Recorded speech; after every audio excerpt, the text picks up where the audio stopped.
गुरु कभी आज्ञा नहीं देते। जो आज्ञा उनके मुख से निकल रही है वो सामर्थ्य है, आज्ञा नहीं। हमारी बात को बहुत ध्यान से और गंभीरता से सुनिएगा। गुरु आज्ञा नहीं देते, गुरु सामर्थ्य देते हैं। अगर गुरु आपसे कह रहे हैं कि आप सेवा करो, तो ये आज्ञा नहीं है। इसका मतलब है गुरु ने सामर्थ्य भी दी है सेवा की, और वो सेवा आपसे बनेगी। गुरु अगर कह रहे हैं कि आप कुंभ जाइए, तो इसका मतलब आज्ञा नहीं है, सामर्थ्य दी है कि कुंभ में हमारा कोई कुछ नहीं बिगाड़ेगा। कितनी भी भीड़ हो, हम स्नान करें, कुछ भी हो, सब संपन्न हो, क्योंकि गुरु के मुख से निकला है। और यह भी बात है कि आप गुरु के प्रति निष्ठा कितनी रखते हो, तब गुरु की सामर्थ्य भी उतना ही रूप धारण करती है। अगर निष्ठा आपकी केवल किंचित मात्र है, तो गुरु की आज्ञा सामर्थ्य वह भी किंचित ही होगी। लेकिन गुरु आज्ञा के प्रति आपका भाव सुदृढ़ है, पूर्ण विश्वास के साथ आप आज्ञा का पालन करते हैं, तो गुरु आज्ञा नहीं सामर्थ्य देते हैं।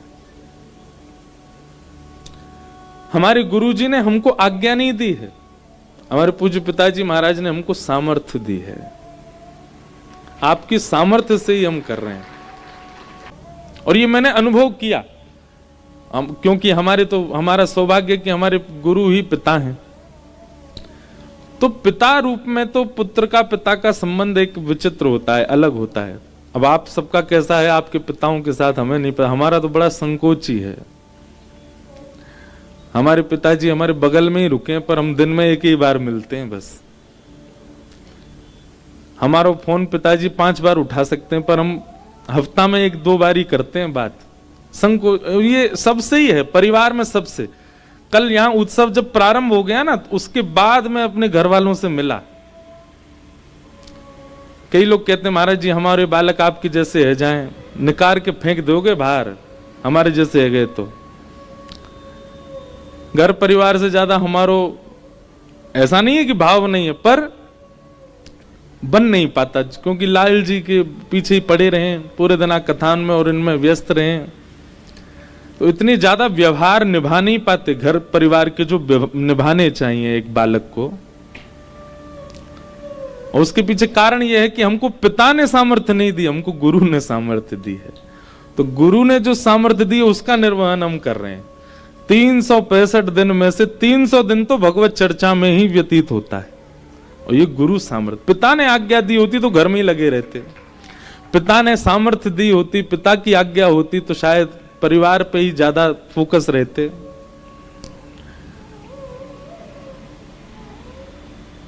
तो कभी भी आपके जो भी गुरु हैं, जिनसे भी आप शरणार्थी हो, जिनसे भी आप आज्ञा लेकर के अपने भक्ति के पथ पर चल रहे हो, उनकी आज्ञा को कभी आज्ञा नहीं मानना, सामर्थ्य मानना। क्या मानना? सामर्थ्य। सामर्थ्य का मतलब क्या होता है? जाओ एक 5 मंजिला मकान बना दो, ये तो हो गई आज्ञा। पर ये लो 5 करोड़ रुपया ले जाओ, अब 5 मंजिला मकान बनाओ, ये सामर्थ्य है। तो गुरु के वचन जो है ना, वो सामर्थ्य युक्त ही होते हैं। अगर वो कुछ कह रहे हैं करने को, तो इसका मतलब आपको उस पर विचार नहीं करना है, आज्ञा के साथ सामर्थ्य भी आई है, आप बस लग पड़ो, करने लगो, आपको सफलता मिलेगी। अगर सूरदास जी की बात माने, तो सूरदास जी तो स्पष्ट कह रहे हैं कि और कुछ करना ही नहीं है आपको, केवल अपनी गुरु आज्ञा को सर्वश्रेष्ठ मान करके उसका पालन करो बस। ये गुरु आज्ञा ही आपका उद्धार कर देगी, गुरु आज्ञा से ही आपका सब काम बन जाएगा।